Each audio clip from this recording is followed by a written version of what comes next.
I realized as I was writing this book that I think from a microeconomic perspective and think about what companies can do, what choices can they make. But in reality, when you're talking about systemic challenges like climate change and resources, if we don't change some policy, if we don't have government working in a smart way, we're only going to get so far.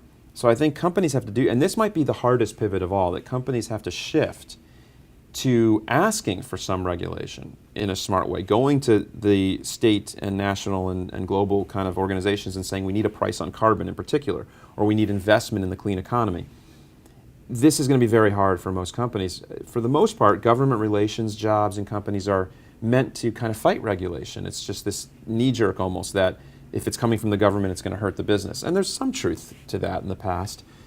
So I'm seeing, again, a kind of group of leaders, real leaders, companies like Nike and Starbucks and a handful of others, go to Congress, go to Washington and say, we need this, because for all the reasons that the big pivot was, that I wrote it, which is if we don't solve these big climate problems, business isn't going to survive, business isn't going to do well.